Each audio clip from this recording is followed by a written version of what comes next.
All right. Well, we've seen this tape before, but in a different way, because I think both of us probably thought, and almost everyone I talked to, thought this team was done. Yeah. They weren't done.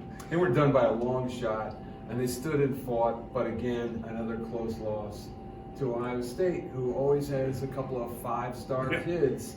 And here's a couple of freshmen who are really the difference in my mind, in C.J. Stroud and Travion Henderson. They were the difference. Yeah, I agree with you, Dave. As we talk here at the lovely Horseshoe, the big difference to me, what surprised me, and I don't know how you felt about it.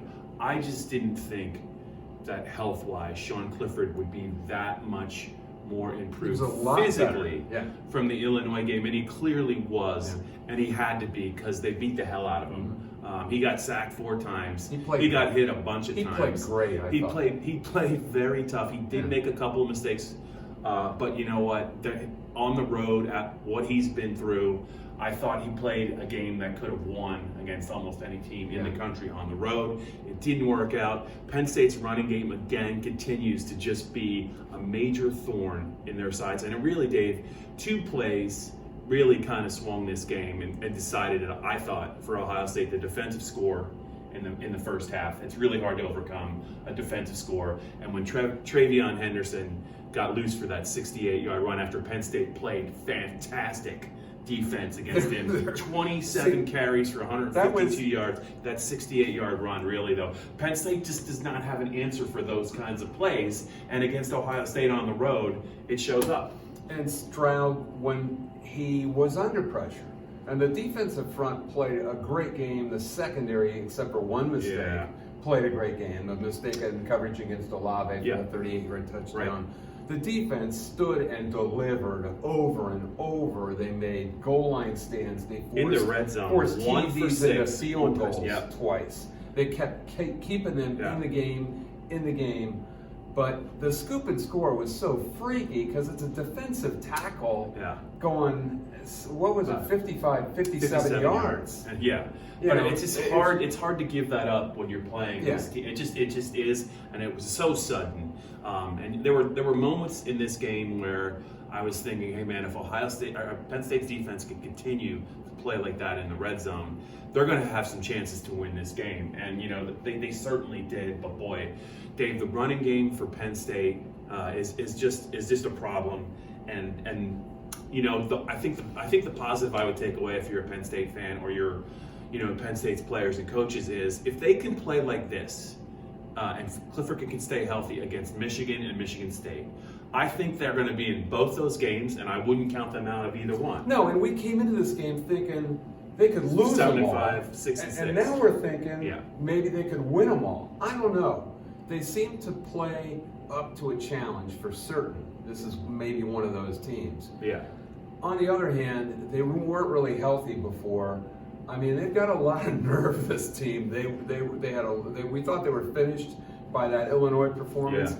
It maybe was just an emotional valley where this was an emotional peak. Now we have to see where they really are, and we'll see at Maryland, which is next week, whether they're really ready to play every week. Yeah. And also, there are always the ramifications of where James Franklin's commitment is to this program.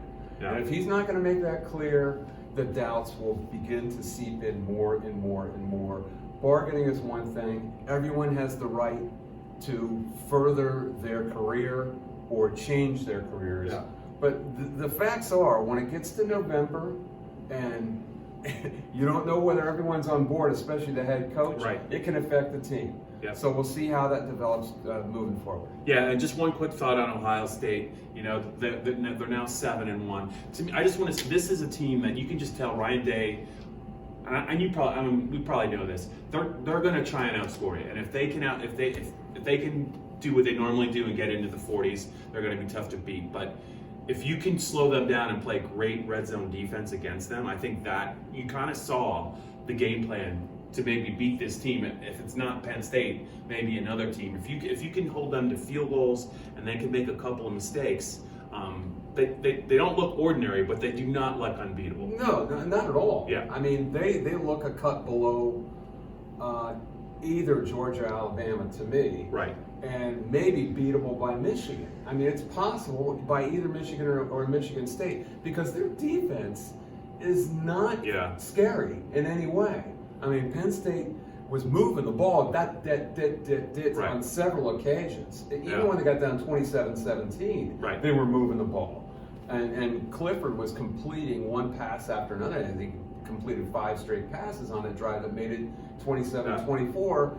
They're in the game. You don't expect that out of an overpowering team. Ohio State isn't an overpowering team. They just have a couple of more players that are of a top level on C.J. Stroud and Travion Henderson. To me, were those 2 players tonight. After 8 games, this might be the hardest Penn State team I've had to read. Beginning with the game at Wisconsin. Good point. Beginning with the game at Wisconsin, which I just thought they were going to get steamrolled. Completely wrong about that. The Iowa game was really 2 different games. They looked like they were going to win by 28. Clifford gets hurt. They can't do a thing. The Illinois game, I don't even know what to say. I still don't know what to say about a 9 overtime loss. And Illinois team that lost to Rutgers. Illinois loses to Rutgers. Like, who doesn't? And then they play Ohio State off their feet at the Horseshoe, and Sean Clifford looks like he's at 90%. I'm done trying to read this team, man. There are teams that play up and down to the competition. Holy mackerel. If that's true, then you know where we're going, College Park next week. They're probably going to beat either Michigan or Michigan State if they play like this. And maybe lose to Maryland, who knows. So anyway, another close, frustrating loss to Ohio State. That's it from the Horseshoe. Adios.